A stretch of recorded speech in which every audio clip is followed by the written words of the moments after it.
penses peut-être que c'est le fait de regarder une énième vidéo qui va te rassurer que tu as l'idée idéale, l'idée parfaite. C'est bizarre de te le dire, mais tu dois l'entendre.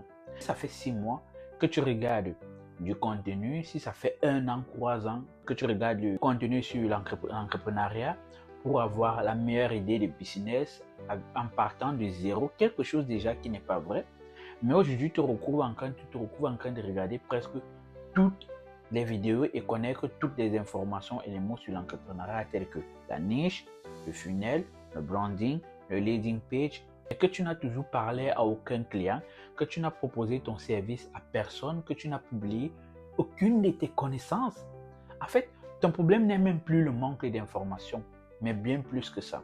Alors, je vais te présenter 3 niveaux essentiels pour pouvoir comprendre. Le premier niveau, c'est consommer. C'est-à-dire, tu regardes, tu lis, tu écoutes, tu sauvegardes, tu notes. Le deuxième niveau, c'est comprendre. Tu es capable d'expliquer les concepts. La niche, c'est ça, la proposition de valeur, voilà ce que ça veut dire. Une offre, voilà ce qu'elle veut dire. Un produit, voilà ce qu'il veut dire. En fait, c'est très bien de réciter tout ce que tu as déjà eu à apprendre, à noter et tout ce que tu comprends déjà. Puis, il y a le niveau quoi, qui est exécuter. C'est là que tout change en fait. C'est-à-dire quoi? Comprendre comment quelqu'un va et appeler toi-même un prospect, ce n'est plus la même expérience, ce n'est plus la même chose. Et pour comprendre ce que c'est que la niche, tu peux comprendre ce que c'est que la niche, ce que c'est qu'un produit, ce que c'est qu'un prospect, comment faire en sorte qu'une personne qui te prospect à ambassadrice, comment faire en sorte qu'une personne achète ton produit et devient habitué, un abonné. Ce n'est pas la même chose lorsqu'il s'agit d'aller chercher une personne qui doit quitter de prospect à ambassadrice. Ce n'est pas la même chose. Pourquoi la consommation est si séduisante? Pourquoi on adore consommer? Pourquoi on adore apprendre? Parce que bien évidemment, l'apprentissage, elle est confortable. Ça te donne l'impression d'évoluer, ça te donne l'impression d'avoir une connaissance. Pourquoi? Parce que dans le début de l'apprentissage, tu quittes des zéros pour atteindre un certain niveau. On monte en connaissance, en information et en savoir, parce que le savoir, c'est le pouvoir. Mais il va arriver un moment où, si tu ne pratiques pas, en fait, tu vas stagner et tu risques de rechuter. Et tu peux apprendre sans rejeter, ça c'est clair. Tu peux regarder une vidéo sans que quelqu'un te dise « Non, ne regarde pas ma vidéo ». Personne ne va te dire « Je ne veux pas que toi, tu regardes mes vidéos ». En fait, déjà, c'est possible avec des abonnements membres. Mais tu n'auras que de l'acceptation lorsque tu cliques sur une vidéo. Tu peux construire un magnifique business plan sans savoir que le client ne veut même pas ce que tu imagines. Tu peux te dire que bon, là, je vais créer un produit qui va servir telle chose. Mais, en fait, tu n'auras même pas l'information de savoir est-ce que la chose que j'ai eu à créer ou bien la chose que je mets sur pied a une demande sur le marché lorsque tu es dans l'apprentissage. Tu peux même te retrouver en train de perfectionner un logo sans demander de l'argent à quelqu'un, sans demander l'avis de quelqu'un.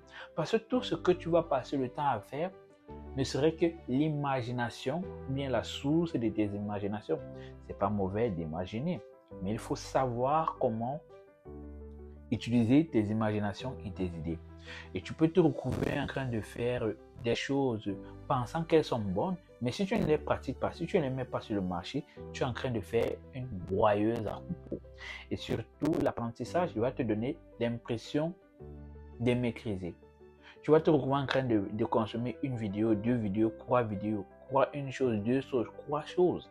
Et ton cerveau va te dire, ah non, nous avons travaillé, nous sommes productifs, on avance. En fait, ça va te donner l'impression d'être une personne productive alors que ton marché ne sait même pas que tu existes, ne sait même pas qu'il y a un loser qui existe, que tu as un produit que tu veux mettre sur le marché. Que ça soit dans la technologie, que ce soit dans toutes les niches qui peuvent exister, si tu ne les mets pas en pratique dans le marché, on ne saura même pas que tu existes.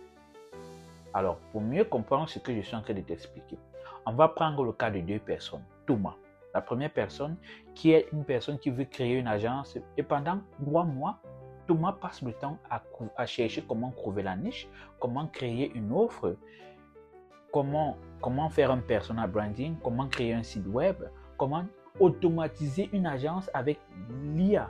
Tout ça en 3 mois. Et en 3 mois, Thomas connaît déjà beaucoup de choses. Il récite déjà ce qu'il a eu à acquérir comme connaissances et informations.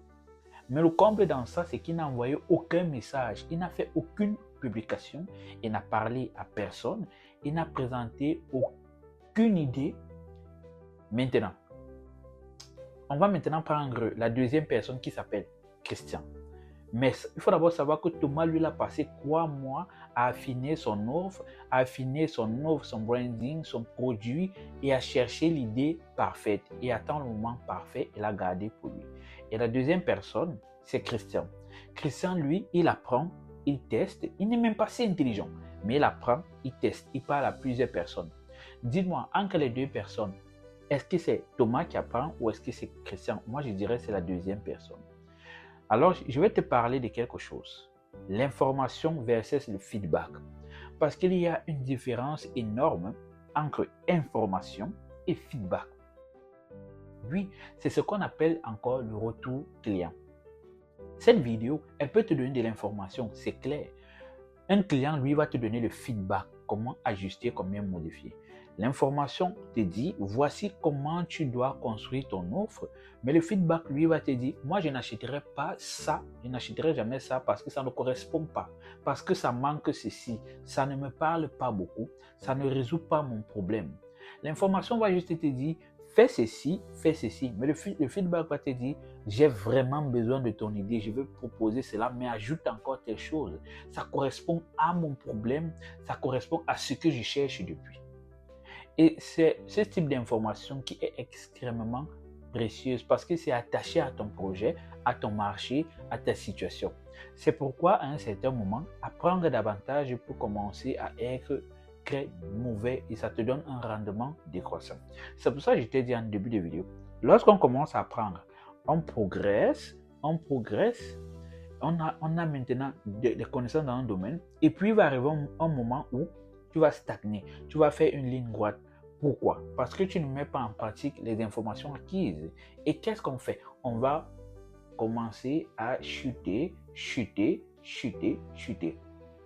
En ce moment, tu n'as plus besoin d'une nouvelle théorie, tu n'as plus besoin d'une nouvelle stratégie, tu n'as plus besoin d'une nouvelle idée. Tu as juste besoin d'une collision avec la réalité, c'est-à-dire va au front, affronte la réalité, même si tu auras des refus très glaçants, très décourageants, même si tu perdras confiance en toi, même si tu douteras. Alors, c'est pour ça, moi, il y a un piège il y a un piège avec les personnes intelligentes. Pourquoi? Parce que c'est un problème qui touche énormément de personnes. Pourquoi? Parce que si tu apprends vite, tu peux toujours trouver une nouvelle variable à analyser, c'est-à-dire, attends, je dois vérifier si mon marché est large. Attends, j'ai besoin d'étudier cette stratégie. Attends, peut-être que TikTok serait meilleur que YouTube. Non. Instagram serait meilleur que TikTok. À un moment, tu vas te retrouver en train de vouloir apprendre presque près de tout. Vouloir apprendre peut-être le SEO, vouloir apprendre une nouvelle formation, apprendre une formation sur la communication, sur la vente, sur le marketing. Je dois encore développer certaines choses. Je dois apprendre comment manipuler l'IA. Tu peux utiliser ton intelligence pour créer une justification extrêmement sophistiquée pour t'empêcher à agir. Alors que parfois, la prochaine étape, elle est juste l'action. Agis juste. Parle à quelqu'un, montre quelque chose, demande quelque chose, essaye de vendre, essaye de proposer ton idée, c'est tout. Tu n'as pas besoin de chercher à perfectionner ton idée. Tu n'as pas besoin d'attendre le bon moment afin de vouloir rendre ton idée irrésistible. En fait, elle est irrésistible, mais seulement dans ta tête. Alors, je vais te proposer le test des 7 jours. Donc, voici ce que je veux que tu essayes de faire.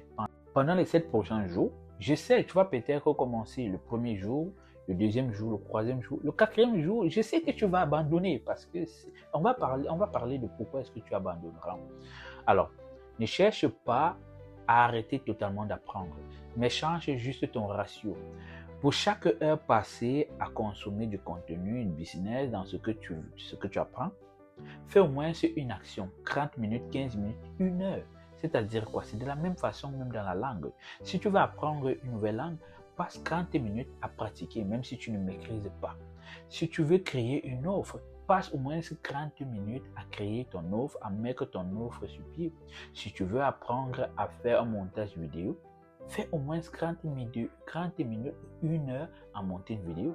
Si tu regardes une vidéo sur la prospection, alors il faut prospecter. Alors, si tu fais une vidéo comment communiquer, apprends à communiquer. Si tu regardes une vidéo sur comment faire un montage vidéo, fais un montage vidéo. Si tu regardes une vidéo comment filmer une vidéo YouTube, prends ta caméra, pose-la et filme ta vidéo. Le plus important, ce n'est pas d'avoir une vidéo parfaite. Après le test des 7 jours, voici ce que tu peux faire comme petit défi jusqu'à la prochaine vidéo.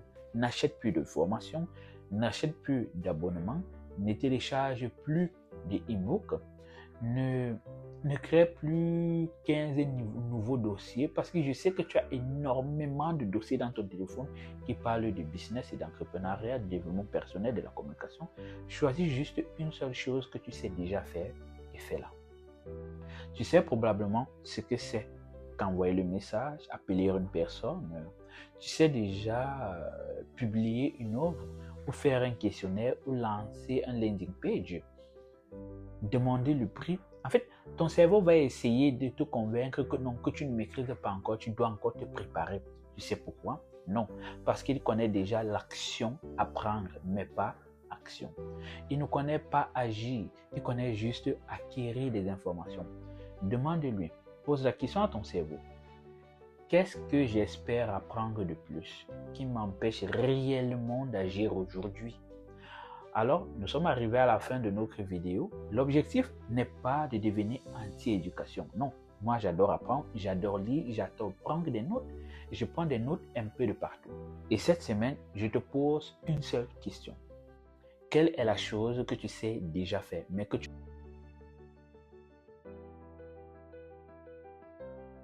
Écris-la en commentaire. Pas besoin de faire semblant. Bon, tu es libre de mentir, mais je vais juste utiliser ces réponses pour construire les prochaines vidéos parce que ici dans cette chaîne, on ne va pas seulement passer le temps à apprendre comme quelqu'un qui veut entreprendre, mais on va commencer à agir et construire comme quelqu'un qui construit déjà. Paka paka.